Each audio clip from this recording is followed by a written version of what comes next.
Does the chairman has the prerogative or the right to make judgment? No. That's my perspective, no? That's my personal opinion outside of the hearing or outside of this hall. So don't question my opinion. I am not questioning your opinion, Mr. Chair, but you are the chairman of this committee. Anyway, let's proceed with the You are not interested in the prejudicial question that I am going to raise, Mr. Chair? Go ahead, you raise your prejudicial Kaya nga sinasabi ko sa inyo You're an questioning my investigator, opinion. we are investigating. Away kagad tayo rito. Mr. Chair, we are still in the Hearing is suspended. investigating. The point is, an investigator cannot be judged at the same time. Do not judge. No, ang importante rito is the objectivity, sinasabi ko na sa'yo. Are you trying to steal the show? No. I am raising prejudicial pressure. Or you're I am playing trouble sinasabi ko, to prevent the proceeding? Mr. Chair, sinabi ko na sa iyo, the interest of this committee is the impartiality, the objectivity. Sana huwag kayong magbibigay ng opinion. Why did you choose, for example, Bryce? That's my opinion. You cannot question my opinion. Outside of this hall, you cannot question my opinion. You also express your I am opinion. questioning your opinion because you are the chairman of this committee, Mr. Chair. What's your prejudice? Ang mangyayari nito, so, mas credible si Bryce kaysa Diskaya. Bakit ganon? Why are we trying to prejudge this? Hindi, Mr. President, we are still in the process of investigation. If we are in the process of investigation, Why are you then so we should protective not of the judge. Discayas? Why are you so protective? I am not protecting them. Mabuti sinabi mo yan, Mr. Chair. Pwede ba natin i-record ito? Parang inyong sinasabi, I am protective of the Discayas. When I was chairman of this committee, sinabi ko na sa inyo, the only remedy provided under the law is for them to apply if they qualify under the process of witness protection program. That's all what I did. Session is resolved. Session is resolved. Mr. Alcantara, you proceed. I will register my continuing objection, Mr. Chair. I will question the objectivity of these proceedings if you will not allow me raise this point. Hindi ko na po titingnan to. Ito po galing sa puso ko. Nangangamba po kasi ako sa seguridad ng pamilya ko. Ito pong aking salaysay ay marami pong mga tao na mababanggit at ako po ay humingi ng tawad sa mga tao na to, pero kailangan ko pong sabihin yung katotohanan. Nihiling ko lang po sa ating buting chairman, sa ating Secretary Justice po, na maproteksahan po yung pamilya ko. Medyo napakabigat po ng mga babanggitin ko rito. At ito po ay malalaman po natin ngayong umaga. At ako po ay in good faith sa lahat po ng mga senador nandito, sa ating secretary at sa mga nandito po lahat. Sa akin pong boss, na nabanggit po nung nakarang hearing ng aming kasama, Undersecretary Roberto Bernardo po. Umamin na, pinangalanan na ang masangkot sa flood control projects at nagpasana ng sinumpang salaysay si dating Bulacan First District Engineer Henry Alcantara sa Senate Blue Ribbon Committee na dati ay puro deny at sinasabi niyang wala siyang alam sa mga nakaraang pagdinig sa Blue Ribbon Committee. Sa kanyang affidavit, kinumpirma niya ang umiiral na porsyentuhan sa mga proponent ng proyekto. Kabilang sa mga pinangalanan niya sa dokumento ay sina retired DPWH Undersecretary Roberto Bernardo, dating Senator Bong Revilla, Senator Jinggoy Estrada, Senator Joel Villanueva at Representative Zaldico. Senator Jinggoy Estrada at Senator Joel Villanueva, nagtatampo nga ba kay Senator Ping Lacson? Ikinuwento ni Senator Ping Lacson na dalawang kasamahan niya sa Senado ang nagtatampo sa kanya sa gitna ng ginagawang investigasyon ng Senate Blue Ribbon Committee sa maanumalyang flood control projects. Bagamat hindi pinangalanan ni Lacson, matatandang idinawit ni former DPWH Engineer Bryce Hernandez, sina Senator Jinggoy Estrada at Senator Joel Villanueva, nasangkot umano sa kickback system sa mga kinikwestyong proyekto. Isiniwalat din ni Senator Ping Lacson na nagulat ang mga miyembro ng Senate Office of the Surgeon at Arms or USAA nang may dumating ng mga tauhan ng Philippine National Police Investigation and Detection Group or PNP-CIDG sa bahay ni ex-DPWH Engineer Bryce Hernandez kasabay ng pagkuha nila ng karagdagang ebidensya sa pag-iimbestiga ng Senate Blue Ribbon Committee sa maanumalyang flood control projects. Ayon kay Lacson, hindi nila alam kung sino ang nag-utos o kung ano ang motibo ng mga taga-CIDG sa pagpunta ng mga ito sa bahay ni Hernandez. Pinayagan ng Senado si Hernandez na makauwi sa kanilang bahay nitong Sabado, September 20 para kunin ang ilang dokumento at computers na magpapatibay sa kanyang mga salaysay. There are very important and urgent matters that we have to take up this morning. No? I understand si Engineer Henry Alcantara has a prepared sinumpaang salaysay. Would you confirm that, Engineer? Yes, Your Honor. And you are assisted by your counsel? Yes, Your Honor. Yeah, okay. Can you please take your seat beside the Secretary of the Department of Justice para yung nasa vantage point ka? Are you ready? Mr. Chair, I wish I can make a few clarificatory questions before we start. But these are prejudicial questions, Mr. Chair. Later. Let's hear first from the principal witness this morning. No, but these are prejudicial questions, Okay, Mr. Chair. go ahead. Foremost to my mind, Mr. Chair, is the integrity, the impartiality, and the objectivity of the proceedings of this committee. Mr. Chair, you were interviewed on Billionario Channel by Ms. Pinky Webb. Basahin ko po, sabi niya, Senator Ping, para sa inyo, sino ba ang sabihin natin worth it or dapat na ikonsidera na state witness na ipasok man lang dito sa Witness Protection Program? And you responded, at this point between Diskaya and Bryce Hernandez, Mr. Chair, question is, does the chairman has the prerogative or the right to make judgment? No. That's my perspective, no? That's my personal opinion outside of the hearing or outside of this hall. So don't question my opinion. I am not questioning your opinion, Mr. Chair, but you are the chairman of this committee. Anyway, let's proceed with the You are not interested in the prejudicial question that I am going to raise, Mr. Chair? Go ahead, you raise your Kaya nga sinasabi ko sa inyo You're an questioning my investigator, opinion. we are investigating. Away kagad tayo rito. Mr. Chair, we are still Hearing is investigating. Session is resumed. Mr. Alcantara, you proceed. Thanks, Mr. Chair. Mr. Alcantara, you proceed. I will register my continuing objection, Mr. Chair. I will question the objectivity of these proceedings if you will not allow me raise these points. Maybe in the plenary this afternoon I will raise it. Go ahead. Mr. Alcantara, you proceed with your statement. Your Honor, okay lang po bang makapagbigay ako ng opening statement ko po? Proceed. Ano bang gagawin natin dito? Magandang umaga po sa inyong lahat. Tinatanggap ko po na ako po ay hindi nakasagot sa maraming tanong mga nakakaraang huling araw upang maproteksyonan ang institusyon na aking minahal sa loob ng 30 taon. Sabalit nitong mga nakang araw, ako po ay nakapag-isip-isip na tumulong na lamang po sa investigasyon na to para po sa bayan.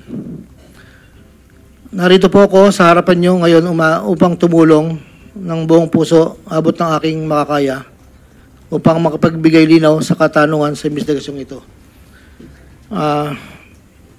Naintindihan ko po na hindi lang mainit ang isyong aking kinakaharap sa kasalukuyan. Mararamin po ang galit sa aming mga kasama sa DPWH dahil sa mga nabanggit na mga sinasabing katiwala sa aming ahensya.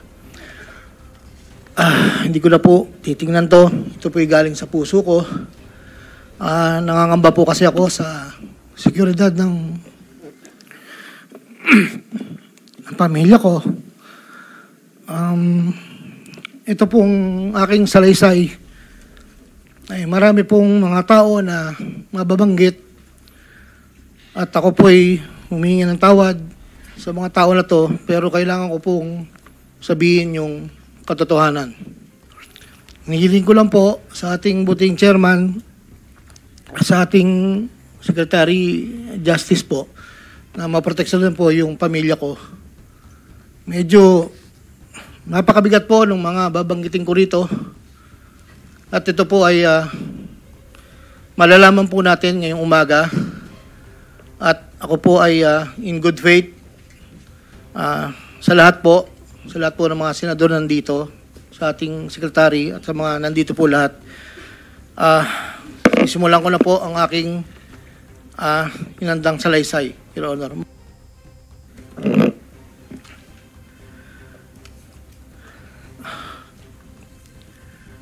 Sa akin pong boss, na nabanggit po nung nakarang hearing ng aming kasama, Undersecretary Roberto Bernardo po. Una ko pong nakilala si Yusek Bernardo taong 1997. Kami po ay magkasama sa Los Baños po. Hanggang dumating po ang panahon na ako po ay na-appoint na District Engineer sa Bulacan. Sa taong 2022, nagsimula pong magbaba ng pondo sa akin si Yusek Bernardo. Nandito po ang detalye kung ilan po at magkano. Ito po, ang unang taon po, 2022 ay 350 million po. Ang kasunduan po ay 25% po para sa proponent. At ako po, o yung driver ko po minsan ang nag-deliver po sa kanya. Noong 2023 po, meron na rin po mga bumaba. Dito po, naka-specify po lahat kung ang titulo, ang title po ng project, amount, at kabuang ibinaba po ng aking boss. Ang iba pong sistema, sa simula po ay nagpapabigay po ng pauna lang pong 10% pag po lumabas na po sa pag-NEP po. Tapos po ang kabuuan po ay paglabas po ng GAA. Pag po sa GAA may lumabas na wala po sa NEP, ibig sabihin po nun, maaari pong, hindi ko lang po alam procedure, maaari pong sa BICAM po yun pumasok. Andito po lahat po ang detalye sa aking sinumpang salaysay. At meron pa pong mga UA po, program allocations po yata yon na naibabaran po sa akin noong 2024. At hindi naman po lahat yun ay sari-sari pong project po yata yon. 2.85 billion po.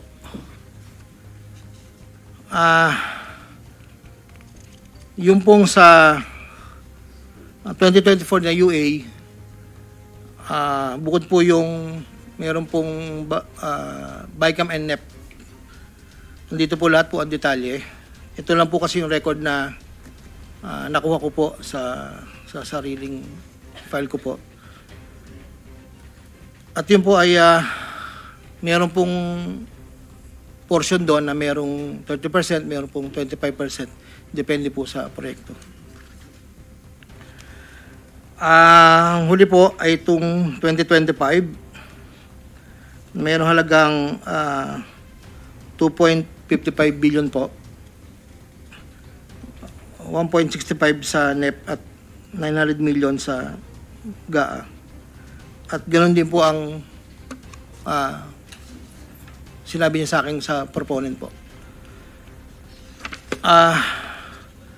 Doon po sa sinasabi na meron daw pong ang ating Senator Jigo Estrada na di umano'y meron pong sa listahan na pinakita po noong nakarang hearing. Yun po, ako po ang nagpasa ng listing po kay Yusek Bernardo. At ang sabi niya po ay meron ka pa bang kailangan na worth 355, ilan daw po yung natitira. So ako po ay nagpasa ng listahan sa kanya. Ang pagkakabanggit lang po sa akin ay meron pang extra si SJE. So nung lumabas po iyon, sa kanya ko rin po binigay, pero wala po akong direct na komunikasyon kay Senator Estrada at wala rin po akong, hindi po ako ang nagdadala, wala po kaming, hindi ko po nakakaharap Senator Jinggoy po. Si Yusek Bernardo lang po ang kausap ko. Doon naman po sa nasabi nung nakarang hearing po about the 600 million kay Senator Joel po.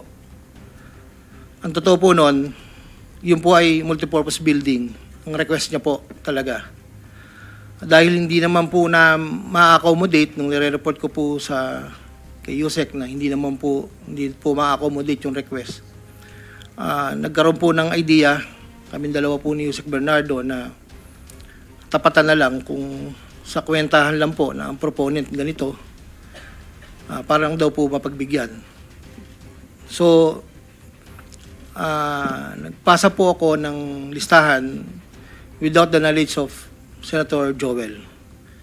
So lumabas po yung pondo, I think UA po. So hindi po alam ni Sen na yun po ang pinalit namin sa multipurpose building. Wala pong alam si Senator Joel. So yung bilanggit po na mayroon pong 25%, ako po at si Yusek Bernardo ang nag-usap na gano'n na lang ang gawin para daw po matapatan man lang yung 1.5B na request po.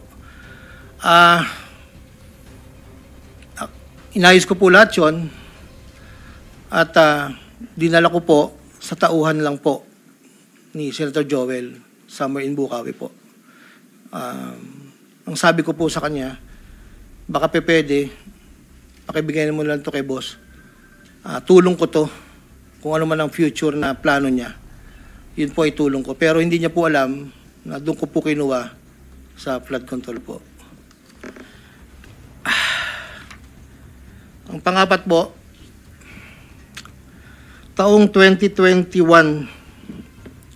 nakilala ko po si Congressman Saldico. Sa pamamagitan din po ng numero po, binigay lang po sa akin ni Yusek Bernardo. Hindi ko na po nilagay. Kasi po hindi naman po kasama siya nung kami nagkita sa Shangri-La, BGC. That was 2021 po. Ang unang usapan po namin ay susubukan pong makapagbaba ng pondo kung pwede po sa distrito ko. Taong 2022 po, unang bumaba po ay nagkakahalaga ng, tanda ko po, nandito po sa record, ay 519 po ang pagkakatanda ko po. After po noon, 2022, so yung 519 po, ang... Excuse me, Engineer, para mas maliwanag, basahin mo na lang yung sinumpang salaysay mo para hindi ka naliligaw. Opo. Para wala na omit, wala na dadagdag, mag-stick ka doon sa sinasabi mong Yes po. sinumpang salaysay. Ito po. Simula mo na lang doon sa Saldico. simula. Basahin mo na lang ng dahan-dahan. Noong Agosto o Setyembre 2021, nagkakilala kami ni Congressman Saldico. Hindi, simulan mo sa simula mo na yung sa simula nung gist ng yung salaysay. Yes Huwag po. na yung opening.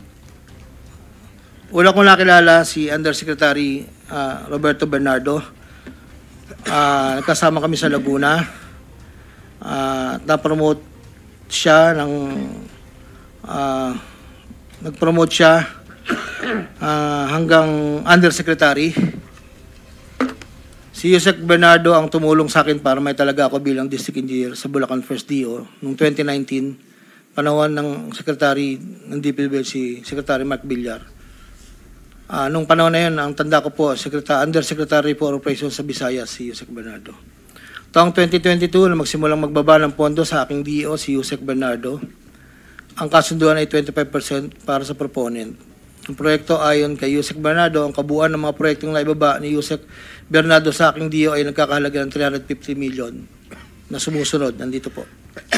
Noong 2023, ang kabuuan ng mga proyekto na ibaba ni Yusek Bernardo sa aking DO ay halagang 710 million. Mula sa halagang ito, 450 million ang pumasok sa NEP, 260 naman po ang sa GAA. Ang para sa proponent, 25% po, at may advance ito na 5 to 15 na kalimitang hinihingi ni Yusek Bernardo kapag ganap na ang NEP, base sa pagdinig sa Kamera del Representante. Samantala, ang pondong na BICAM ay may advance payment na 5 to 10 na kalimitang hinihingi matapos ang deliberasyon ng BICAM at ang balansa ay babayaran pagbuo paglabas ng GAA. Ang detalye ng mga proyekto ay nandito po. Noong taong 2024, may kabuuang pondo na 3.3 billion, 150 sa NEP, 300 million sa GAA, 2.85 sa UA. Nung naipababa ni Yusek Bernardo sa aking DO, muling nagpatuloy ang 25% na bayad sa proponent ng mga proyekting to na binibigay ko Yusek Bernardo. Tulad ng 2023, ang usapan ay mayroon ding advance payment, depende na lamang kung ito NEP o GAA. Kaya limitang inutusan ko ang aking driver na dalhin ang proponent kay Yusek Bernardo, minsan po sa parking ng Diamond Hotel. Ang detalye ng NEP 2024 ay may andito po nakasulat po. Ayon kay Yusek Bernardo, ang GAA insertions ng 2024 na magkakalaga ng 300 para po 300 million na para kay, sabi niya po sa akin, para kay Senator Bong Revilla na noon ay kumandidato bilang senador para sa 2025. Sinabihan ako ni Yusek Bernardo, Henry, kay Sed Bong yan, baka gusto mo tumulong sa kanya. Dagdagan mo ang proponent ko na bahala. Sinabi ko kay Yusek Bernardo, sige po boss, kaya po imbis na 25 ay naging 30 ang naging proponent doon po sa tatlong project na nakalagay po dito. Ang project po ay construction of flood control structure along Angat River, Sipat Section Plaridel, construction of flood control structure along Angat River, Lumang Bayan, construction of flood control structure along Giginto River, Malis Section, Giginto. Ang total po ay 300 million po. Yun po ay ayon kay Yusek Bernardo. Never ko pong nakakausap si Senator Bong Revilla. Never po. Makikita sa listahan ng mga proyektong galing sa UA 2024 na hindi lamang flood control ang mga proyekto, subalit ang proponent ay naglalaro sa 25 hanggang 30%. Noong taong 2025 ay may kabuuang halaga na 2.55 billion ang naipababa ni Yusek Bernardo sa aking DO. Tulad ng mga nakaraang taon, ang proponent ay natiling 25% sa kabuuang halaga ng pondo na naibaba ni Yusek Bernardo sa aking DO. Ang detalye ng proyekto ay nandito po. Marami po ito.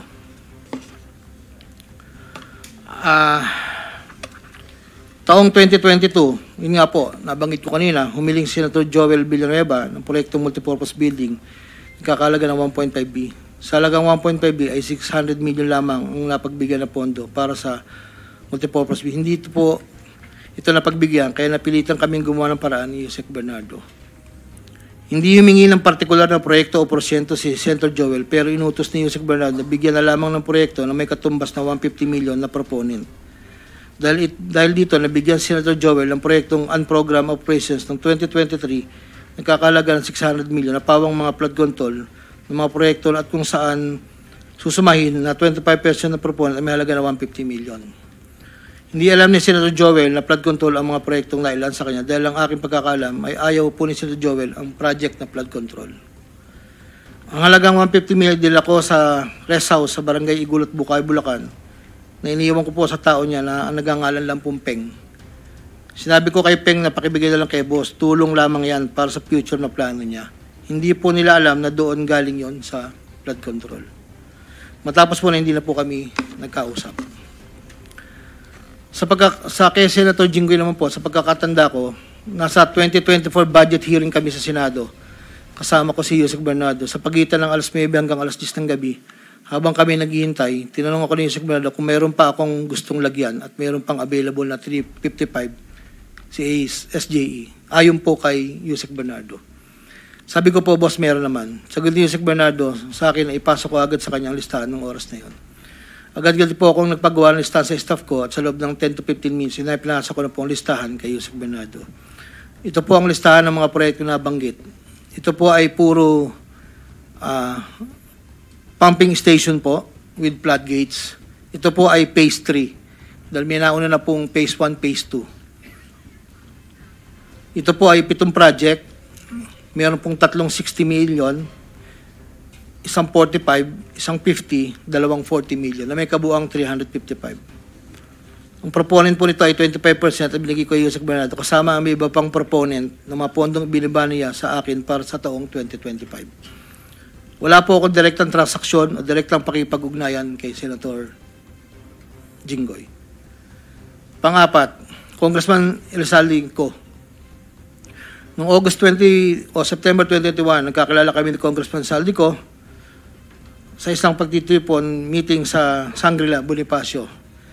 Doon ay napag-usapan namin ang plano ni Kong Saldi na sumubok na magbaba ng pondo papunta sa aking distrito para sa iba't ibang proyekto. Pagkalipas ng higit kumulang na isang buwan mula sa aming unang pagkikita, ako ay nagpasa sa kanyang listahan ng mga proyekto na may kaugnayan sa flood control at ang mga proyekto ito ay lumabas sa General Appropriations Act of 2022. Na nakakahalaga ng, andito po, 1, 2, 3, 4, 5, 6, 6 na proyekto po ito. At ang pagkakatanda ko po ito ay 519 million, ang una po. Sa pagitan ng 4 na taon, mula 2022 hanggang 2025, naging tagapagtaguyod si Kong Saldi ng mga proyekto sa Bulacan First. May higit kumulang 426 na proyekto, ang kabuang halaga ng proyekto na ito, ayon po sa nalakap kong record, ay hindi bababa sa 35 billion, 24 million pesos. Million or billion? Billion, Your Honor. Andito po yung summary. Pwede ko pong state, Your Honor. Go ahead. Sa taong 2022, yun po yung una, bycam lang po ito ayon sa record ko po. 519 million. Sa 2023, 5,790 sa NEP, 3,250 sa BICAM, at 3,890 sa UA. 2024, 5.8 billion sa NEP, sa BICAM 5.084, sa UA 3.306. Sa 2024, nagkakalaga po ng total na 14,190,000. Sa 2023, 12 billion. Sa 2022, 519. Noong pong 2025, ay 7,385 na lang po sa NEP. Wala na pong kasunod. Sa bawat proyekto na pinapasok ni Kong Saldi, meron akong binigay na obligasyon sa kanya para sa pondo base sa aming kasunduan. Noong 2022, ang kanyang hinihingi na budget sa bawat proyekto ay 20% lamang po.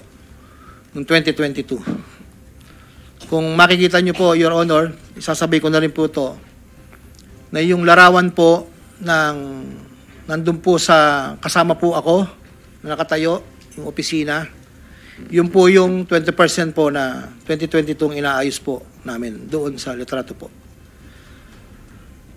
Subalit nung taong 2023 hanggang 2025, ito tumaas ng porsyento ng 25% po. Ang pag-abot ng porsyento para kay Kong Saldi sa bawat proyekto ay kadalasang hindi isang baksakan. Ito rin ay nakadepende kung paano na ipasok o na-insert. Kapag ang proyekto ay napasok sa NEP, ang unang 10% ay agarang binibigay ko kay Kong Saldi. Habang ang balanse na 15% ay paglabas na po ng GAA within 1 to 2 months. Iniipon ko muna po yan bago po ipadala sa kanya. Kapag ang proyekto naman ay naipasok ng Kong Saldi sa BICAM, ang unang 10% ay binabayad sa kanya matapos lumabas ang GAA at ang balancing 15% ay binibigay makalipas ng 2 buwan mula nang maaprubahan ng GAA. Pero kapag proyekto ay naipasok gamit ang UA, ang 25% ay agarang iniipon ko pat ibinibigay kay Kong Saldi. Ang pambayad para kay Kong Saldi ay nanggaling sa mga advances mula sa kontratista, pero hindi na alam ng mga kontratista kung para kanino ang advance na yon.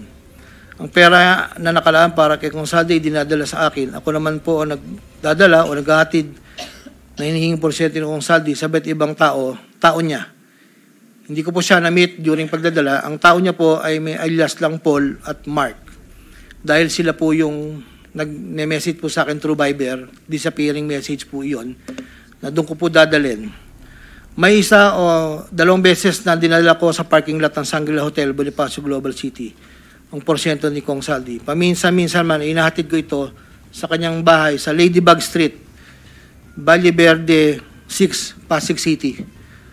Mula Ortigas po, kakaliwa ka stoplight, may gate kakanan, kakaliwa kakanan, makikita na po yung bahay. Minsan po, inuutos ko lang po, minsan po ako po ang nagbababa. May tao lang pong tatanggap, tapos po, iiwalan ko na po. Dinagdag ko na dahil lumulobo ang pondo ng Bulacan, napag-usapan namin kong Saldi na kung meron akong pwedeng mapagbabaan sa iba't ibang district engineering office. Nang dahil dito, noong 2020 hanggang 2025, nagbaba si Kong Saldi sa sumusunod. Bulacan 2nd, 573 million. Tarlac 1st, 2023, 1.350. Sa 2024, sa UA, 1.650. Tarlac 2nd, 925. Tapos 2024, 1.025 billion. Pampanga, sa 2023, 1.125 billion. 2024, 75 million lang po. Wala pong alam yung mga tao doon na DE. Ako lang po ang kausap nila. Hindi po alam nila yun ay kay Kong Saldi. Dahil ako lang po, hindi ko po pwedeng sabihin kung saan nanggagaling. Ito po, ang mga iba naman pong nagbababa ay nakilala ko ang kumpanyang Partstar. Ngunit kahit pamilyar ako sa Partstar, hindi ko kilala ang may-ari nito. Naging tauhan ng Partstar ang kilala ko na MK. Na-meet ko po siya sa district. Meron po siyang project na isang tulay na inabutan ko before. Sa pagkakalam ko, si MK ay anak ng may-ari ng Partstar. Nagkaroon ng pagkakataon ng 2020 na lumapit sa akin si MK na Partstar na nakiusap na humingi ng listahan para sa flood control. Ayon kay plano raw nilang lakarin ng pondo para sa mga flood control projects. Ako'y nagbigay sa kanyang listahan at nalumabas naman po ito sa GA at UA. Kinaklaro ko na wala akong alam o personal knowledge kung paano nakuha ng Partstar ang pondo at kung sino ang kausap nila para masiguro ang pagkuha ng pondo. Hindi po ako knowledgeable doon, basta nagbibigay lang po ako ng listahan. Ang proyektong iginawad na Partstar ay pinunduan mula sa National Expenditure Program at papondong itilakda ng bicameral conference. Ayon po sa record. Ito pa po, meron pong 2022, si Commissioner Mario Lipana po, ay nanghingi rin po sa akin ng listahan. Taong 2023, nakapagbaba po siya sa UA ng 500 million. 2024, 400 million. 2025, 500 million. Wala akong personal knowledge kung paano nila nakuha ang pondo at kung sino kausap lang. Ang listahan ng mga proyektong naipasok ni Com Lipana ay nakalakip sa Sinumpang Salaysay sa annex po. Andito po lahat yung detalye. Nung nabanggit po nung nakaraang hearing, former Congressman Mitch Kaayon, noong taong 2021, nakilala ko si isang pagtitipon, hindi ko na po matandaan, alam ko po birthday, na noon ay Yusek pa po, ang pagkakatanda ko. Dito ay nakapag-usap kami at tinanong niya kung pwede siya magpababa ng pondo sa aking DO. At sinagot ko naman na opo, pwede po. Unong taong 2022, nakapagbaba ng halagang 411 million sa GAA si Yusek Mitch na may usapan kami na may gastos na 10% lang po. Hindi niya po pinakailaman yon. Sabi niya, bahala ka na kung sino man ang mananalot contractor niyan. Noong ika-4 na pagdinig ng Senate Blue Ribbon Committee hearing, may 2 larawan na pinakita ang chairman ng Senate Blue Ribbon Committee, Senator Pampilo Lacson, kay Engineer Bryce Hernandez. Isang larawan sa isang lamesa na puno ng pera at doon ay makikita ang aking presensya na kung saan ay ako'y nakasuot ng blue na shirt at ito ay sa conference room ng lumang opisina namin. Para po sa kalaman, lahat po ng pera na yon ay para sa BICAM ni Kong Saldi. 519 million na may 20% proponent noong 2022. Ito po ay galing sa iba't ibang mga kontraktor na nakuha ng mga proyektong naipababa ni Congressman Saldi.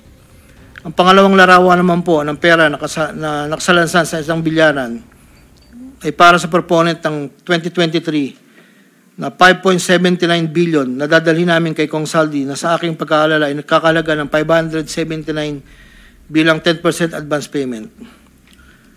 Aking nireserba ang aking pagpasa sa karagdagang sinumpang salaysay kung sakaling ito ay mabibigyan muli ng pagkakataon. Ginagawa ko ang sinumpang salaysay na ito upang pakita ang aking kusang loob na pakipagtulangan sa sinasagawang bisyon sa Senado, sa House of Representatives at iba pang ahensya ng pamahalaan, kaugnay ng mga anomalyang proyekto ng DPWH, at upang matuluyang palagutin ang lahat ng mga taong sangkot. Ilan po, Your Honor. Pwede bang pirmahan mo yung sinumpang salaysay para maibahagi sa mga miyembro ng committee ito nang sa gayon, mamaya kung meron silang gustong tanungin, at least pirmado mo yung sinumpang salaysay. Your Honor, dahil in good faith po ako, kahit wala po akong inaasahan pa kung ano ang mangyayari sa akin, I will sign this. Nagpapatunay na ako po ay willing po makipag-cooperate. I will sign this one po. Salamat po.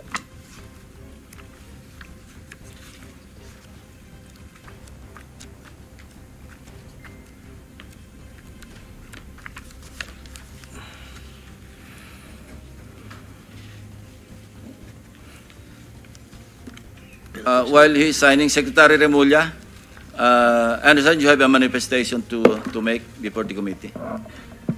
Yes, sir. Morning, Mr. Chairman. Morning, members of the committee. Due to the gravity of the allegations in the affidavit and it being a sworn statement, I believe that this will be very helpful to the Department of Justice and the Witness Protection Program in trying to file a case as soon as possible, as this is the demand of the people. This is what the people of the Philippines want.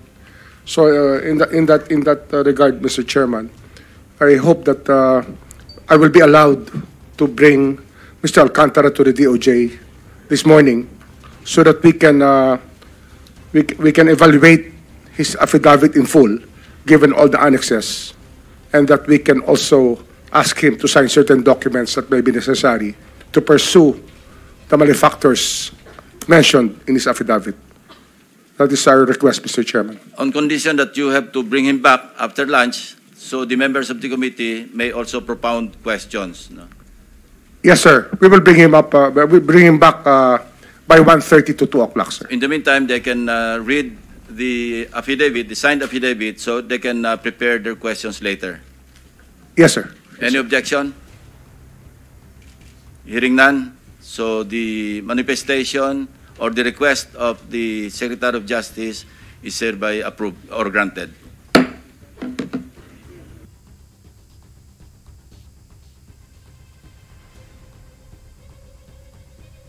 For a while, Mr. Secretary, meron lahat ng tatanong niyo si Vice Chairman sa inyo. Thank you. Sandali. Anyway, you're the Vice Chairman. Go ahead. Thank you, Mr. Chair. May question lang po ako kay Secretary Remulla. Mr. Chair, yung pong sinasabi na widespread according to ICI, yung Independent Commission for Infrastructure, na meron daw po empleyado ng DPWH na pinagsisira po yung mga dokumento. Ito po ay parang itinatago, Mr. Chair. Ang tanong ko po kay Secretary, ito po ba ay makakasuhan na rin ngayon dahil mukhang malinaw pa sa sikat ng araw na may tinatago, removal, concealment at destruction po ng mga documents, Mr. Chair? Yes, sir. We can file the cases immediately. So, marami po yata ang violation nito, Mr. Chair. One last question for the Secretary. Falsification din po ng public officer or employee under Article 171, violation of PD 1829, at saka violation of Republic Act 9470. So, lahat po ito, ikakarga po ito. Pwede po ikarga. Depende po sa facts of the case lang, sa mga allegations natin at sa ating ebidensya. Na-identify nyo na rin, Mr. Chair, nasabi na po ba sa inyo ng ICI kung sino pong tao na ito? Hindi pa ho, ang ICI po kahapon lang kami nagsimula makipag-usap sa kanila. Pero in due time po, tomorrow po ako mag-a-appear sa ICI. Maraming salamat po, Mr. Chair. Thank you, Interjection, Mr. Mr. Chair, with the indulgence of the Yes, Vice please. Chair. Salamat, You're Mr. Chair. Kay Secretary Remulla, sir, sa pagkakaalam po ng DOJ, meron po bang mataas na tao na nag-utos sa itong report ng widespread destruction ng mga dokumento kaugnay nung iniimbestiga ng Blue Ribbon Committee? Wala pa ho kami nakukuha na pero iniimbestigahan ho ng NBI yan.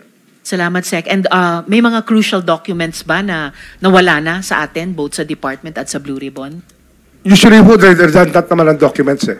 Redundant yan. So I think that we can still establish those documents, at least the duplicates of the documents will still appear. Aasahan po natin na may copies pa, may duplicates pa. Yes, sir. Salamat, Secretary. Salamat po, Mr. Chair at Vice. Meron din akong gusto i-clarify kay Secretary Remulla. Hindi po limitado kay Henry Alcantara ang inyong pagkonsidera, at least pag-consider, na may maipasok pa sa program, hindi po ba? Hindi po. It's not limited to him. As the hearings go on, we will evaluate everybody and the value of the evidence that they can present. At saka syempre po yung vantage point kung sino talaga makakapagturo sa mga salarin, kung ika nga.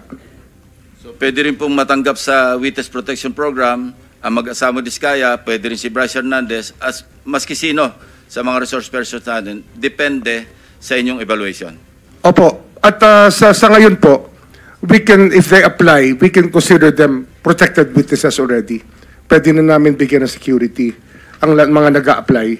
Ang kailangan lang po dito talaga, yung evaluation as state witness. Malaki yung pagkakaiba ng dalawa. Maraming salamat po Mr. sa Chair. inyong pagpapaliwanag. Mr. Chair, may pahabol lang po ako kay Secretary Remulla. Mr. Chair, di po ba ang sinasabi, is it true, pag ikaw po'y naging state witness, absuelto ka na po dun sa kaso wherein kasama ka? I mean, just point of clarification, Mr. Chair. I'm not a lawyer, so pakipaliwanag nga po. As a state witness, hindi ka na po matcha-charge sa kaso na yan. Tama po ba ito? Kung na-charge na po, pwede ho ma-discharge ng court. Pero pwede rin ho hindi namin i-charge. At ang i-charge namin yung mga tinuturo po ng state witness. Kung siya po ay maging state witness. At sa aming, ang mahalaga po dito, yung magiging agreement ng DOJ sa magiging state witness, ay hindi ho sila magva-violate ng mga patakaran na nakalagay po sa Memorandum of Agreement between the state witness and the Department of Justice. So this is one way, Mr. Secretary, Mr. Chair, na mapapanagot po natin, aabutin po natin yung pinakamataas dito, Mr. Chair. Yun po yung ideya. The higher up the food chain, the better. Kasi yun po yung gusto natin mangyari dito at managot po. Yung dapat managot. Kasi dapat po matuto na po ang bansa natin. At hindi na ho talaga tangkapin yung ganito mga gawain ng mga leader natin. Yun po yung ating gusto mangyari. Mr. Chairman, I'm sorry. Yeah, Mr. Chair, one last question for the Secretary. Nabigyan na rin po ba kayo ng abiso ng Pangulo na wala pong sisinuhin because yun po yung press statement niya, kamag-anak, kaibigan, kaalyado, wala pong sasantuhin. Were you given that instruction already, Mr. Chair? Opo, ayan po ay malinaw na malinaw sa aming usapan. Sa mga usapan namin mula nung simula pa ho ng kanya pong ni-reveal yung mahiya naman kayo speech ay sa SONA po. Lagi pong ganun ang usapan namin. Dapat lahat yan managot na. Panagutin natin lahat. Mr. Wala tayong Chairman, pipiliin. quick question for the Secretary. Since there are other members who want to ask questions, can we go back to the original guidelines laid out by the chair, yung in their order of arrival? So kung may tanong, may tanong si Senator Pangilinan, siya po nauna rito, papayagan po siya magtanong. Kung wala naman, para makapagtrabaho na rin kayo, pag-evaluate ninyo, susunod-sunod rin na lamang. Senator Pangilinan? Yes, no, just a manifestation that pagkatapos pong ibalik dito si Ginoong Alcantara, kasama pa rin ang Secretary of Justice mamayang hapon. Pwede ho, darating po ako, sasama po ako. Okay, and maaari na rin ma-update dun sa pag-uusap ninyo, pagbalik po ninyo. Doon na lang po ako magtatanong. May mga bagay po siguro, baka executive session natin pag-usapan. Yes. With that, wala na po akong tanong kay Thank you, Secretary. Senator Bam? Quick question for the Secretary. Secretary, pagdating sa pagbabalik ng pera, tama ba na pwede itong gawing kondisyon sa pagpasok sa Witness Protection Program o pagiging state witness? O hindi ho kasama ang usapin po ng pagbabalik ng pera? Ang ano ho kasi, ang pagbabalik ng pera, yan po ay inuutos ng korte. Pero para ho makita natin ang good faith ng isang testigo, isang tanong po yan na binibigay natin sa kanila. Kasi kung gusto ho nila maprotektahan, dapat yung full good faith, isusoli talaga nila. Yun po yung isang test natin sa kanila. Hindi ho, wala ho sa patakaran, pero isang test po kung reliable po yung witness o hindi. Mr. Secretary, palagay ko po yan ang hinihintay ng maraming tao. Kung meron pong mag-state witness, mahalaga na maibalik po yung pera na ninakaw po sa ating bayan. Opo, salamat po. Mr. Chairman, Chair. just very quickly lang, just to follow up. Very quick. Go ahead. Yes. At doon sa usapin, kasama ba na sa usapin ng good faith, ilalabas niya lahat ng mga accounts niya at ipapaabot sa inyo? Hanggang sa kaya pong makuha sa testigo, yan po yun talaga mga gusto natin mangyari. Accounts and amounts. Opo, kasi may dalawa naman tayong proseso rito. Pwede ho itong hingin sa kanila. Kung di naman nila ibibigay, andyan naman po yung ating Anti-Money Laundering Council na pwede hong mag-freeze ng accounts. At yun lang po, papa-forfeit lang po natin sa Sandigan Bayan pagdating ng panahon. Willing ba si Ginoong Alcantara ngayon na sasabihin niya sa pag-uusap niya? Senator Pangilinan, you're limited to one Yes, question. yes or no lang, Mamaya yes na or lang tanghali. Oh, yes or no lang, Mr. We will ask him. I think that he has signified his willingness to do that already Ayan. in a prior message to one of the contacts in the Senate. Sir. And for the record, Mr. President, si Ginoong Alcantara is nodding his head. Hindi man siya nagsumagot, he is nodding his head. Thank you. Thank you. Senator Risa. Quick two follows up, Sec, dun sa kaninang issue ng reported na destruction at tampering ng mga DPWH documents kaugnay nitong investigasyon. May suspetsya na po ba ang DOJ kung sinong mas matataas na taong maaring nag-utos niyan? Posible pong mas mataas. Yan po yung ating tinitingnan sa loob po ng opisina ng DPWH tsaka lahat po ng pwedeng mabanggit sa mga sinumpang salaysay. Yan, wala ho makakatakas dito pagdating sa suspecha. Everybody's a suspect pag nandito na po sila. Everyone is a suspect all the way up to the top of food chain, ika nga sa DPWH. Opo. And lastly po, kung mayroong mang kayong ma-establish na importanteng dokumento na natamper na o na-destroy na, paano pong gagawin? Paano po bubuin yung chain of evidence tungkol sa iniimbestiga ng komite? We will have to resort to secondary evidence. Pero that is an accepted mode under the rules of court and under evidence. At para ma-preserve po yung secondary evidence that still exists probably right now, meron po bang magagawa ang DOJ na pigilin na itong reported na destruction at tampering ng dokumento dun sa kabilang department ng DPWH? Yung pinag-uusapan na ho yan, as we speak ngayon, meron na ho kami mga taong nakikipag-usap sa kanila. Salamat po, Secretary. Mr. Chair. Thank you, Senator JB. Mr. Chair. Let's limit our questions kay Secretary Remulla para mamaya sa mga ibang resource persons na lang. Senator JB? Hindi, teka muna. Meron tayong Senator Soto is next. Wala. Senator Marcoleta. Senator Soto. Wala. Senator President. Senator Marcoleta? Thank you, Mr. Chair. Mr. Secretary, a couple of days ago, in the last hearing when you were here, we somehow settled the issue that restitution is not a requisite for an applicant to the WPP. Is that correct? It's not in the law. But sa akin ko kasi, hindi lang po batas na nag-dictate dito. It's also what is morally right, what is expected of us. Yan po kasi, kahit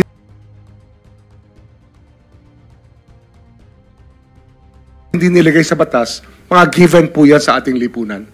What do you mean by that, Mr. Secretary?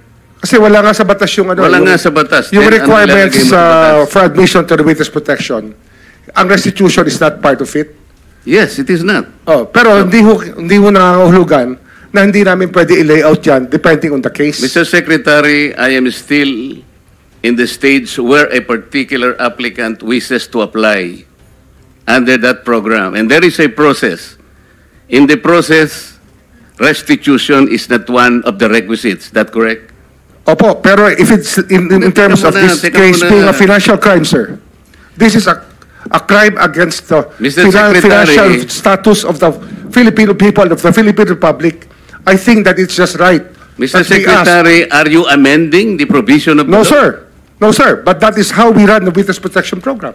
As a lawyer, Mr. Secretary, may I ask you, in a criminal prosecution, the civil liability is impliedly instituted. Is that correct?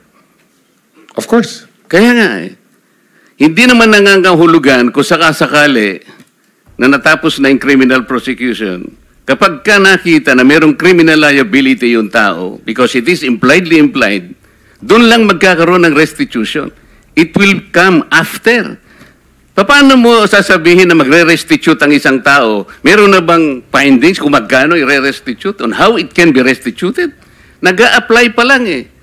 Huwag po ninyong babaguhin ang requisite ng batas, Mr. Secretary. I thought nung dumating ka dito, nagkaintindihan na tayo eh. Kaya nabablar ang proceedings natin eh. Kaya nga kinote ni, siguro, ang chairman kanina gusto kong ituloy ito. Sinabi niya, nagpa-interview siya, na goodwill and sincerity should be done para i-test. Pwede ba yung ganito? I respect your opinion, sir.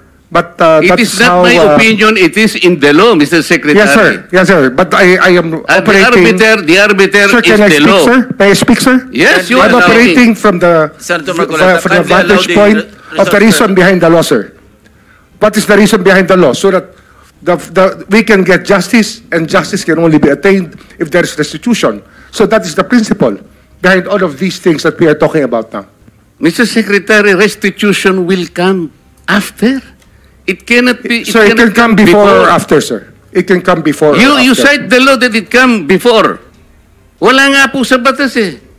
Huwag Sir, po ninyong babaguhin ang batas, Mr. Secretary. we are operating on a unique set of facts, and we are, all of these matters are being evaluated because the gravity of this financial crime cannot be underestimated, and that the more assets that we're able to preserve at the outset, the better for our country, sir. Mr. Secretary, I'm very sorry for such a reasoning like that.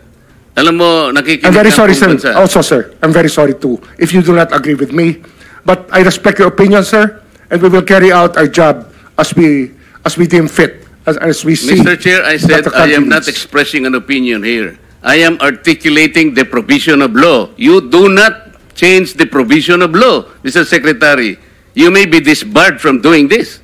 Then it's your opinion, sir. It's your option, sir. Sinabi ko na nga hindi ko opinion dito. I am articulating Then it's your option, the sir. provision of It law. is what you wish to happen. That you may proceed Ikaw ang with what you nagbibigay wish. ng opinion, nilalagay mo yung restitution to test the goodwill of a possible applicant. It is not in the law. Unless you are able to point out the provision of law that it come before. Hindi ganun eh. Sabi mo na nga, and we admitted, impliedly instituted ang civil liability, but this will come eventually after the court has pronounced kung magkano ang ibabalik niya, kung meron man. Not before. Thank you, Mr. Chair. Are you done, Senator Marcoleta? Thank you. Okay. So next in line is Senator Padilla. Please limit your question kay Secretary Remulla. Apo, gusto ko lamang pong sabihin kay Secretary, pangalagaan na lang po si Engineer Henry Alcantara. Yun lang po. Opo, salamat po. Thank you. Senator De La Rosa. Thank you, Mr. Chair. Point of clarification lang ito sa akin, Mr. Chair, dahil ito mga diskayas, para mukhang nagbigay na ito ng affidavit in the previous hearings. Gusto natin na may resulta kaagad ito investigation natin. Baka pwedeng isama na rin yung affidavit nila, sir, na evaluate ng DOJ para isang bagsakan na lang yung pagpile ng kaso. Dahil marami sila binanggit na pangalan ng mga congressman. As a matter of fact, undergoing evaluation. By whom, Mr. Chair? DOJ. DOJ on So we met with them already, and we will meet again with them tomorrow. Kasi nawala nga yung kahapon, sir. No? We lost the time yesterday. We were supposed to meet yesterday. Hindi lang po natuloy. Yes, sir. Mr. Chair, just para mas maganda kung isang bagsakan na makuha na sana lahat yan, mapaila na kaagad. Opo. mas maganda. Thank you lang, Mr. Chair. Thank you, Salamat. Senator Rapi. Yeah, Mr. Chair, to Secretary Mulya, wala nga talaga sa batas yung bang magsoli muna ng pera para ikaw ay mapasok sa WPP.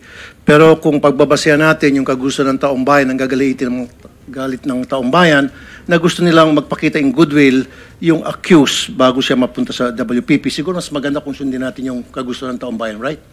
Opo. Thank you, Mr. Chair. Mr. Chair, there Yes, is also, Senator. I would like to manifest that hindi ko alam kung nakikinig ho tayong lahat, yung sigaw ng taong bayan na libo-libo sa People Power Monument sa Luneta, hindi lang po pagnanakaw, they were also shouting, ibalik yung pera nila. And I believe the Secretary of Justice heard that, and I believe Malacanang heard that. Kaya nga po, dito po sa mga kontraktor, mga opisyal, isole ninyo ang pera ng taong bayan. Hindi po batas ang pinag-uusapan. Wala ho tayong pakialam sa batas na yan. Sometimes, you have to bend the law to be able to please the people. Mas mataas po ang taong bayan sa batas. Am I right, Secretary Remulla? Yes, sir. Mr. Chairman, Thank you, Mr. Chair. Second round, Senator Pangilinan. just to lower the decibels and the stress, the stress that comes with high emotions. Si Ginoong Secretary Remulla, si Ginoong Hernandez halimbawa, sinurrender na sa ICI, no? Yung ilang vehicles at sinasabi niyang willing pa siyang mag-surrender ng Lamborghini. I mean, that's his voluntary act.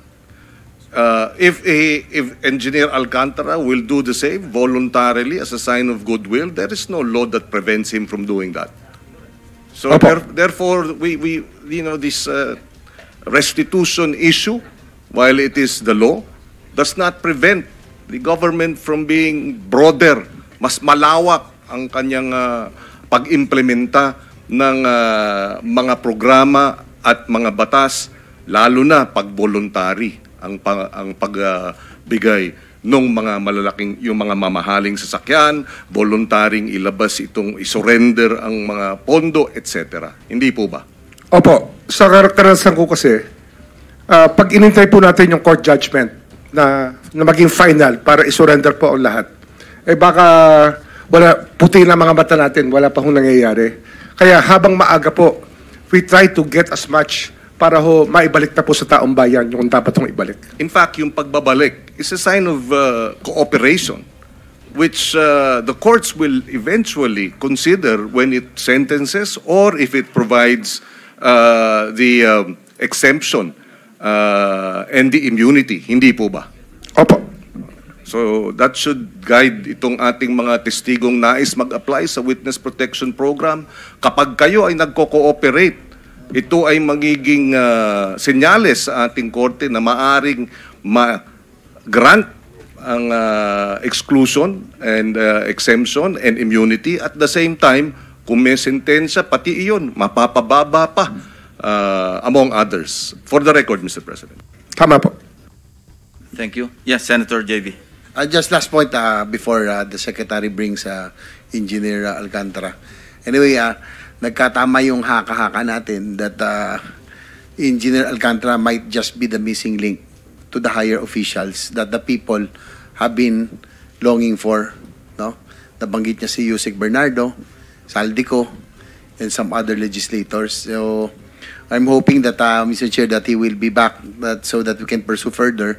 And ang sabi ko lang kay Secretary Remulla, I hope that you can evaluate further kasi mukhang very vital and very yung kanya pong testimony or yung kanya affidavit is very vital doon sa ating pong pursuit of going after the big fishes finally. So I hope that he can be considered really to become one of our state witness in case. Thank you, Mr. Chair. Tama. Thank you. Kung meron ding gusto magtanong sa representative o representatives ng AMLAC, papayagan po namin kayo magtanong again in the order of arrival kasi may mga gagawin din trabaho sila. na kailangan ding umalis sila na maaga.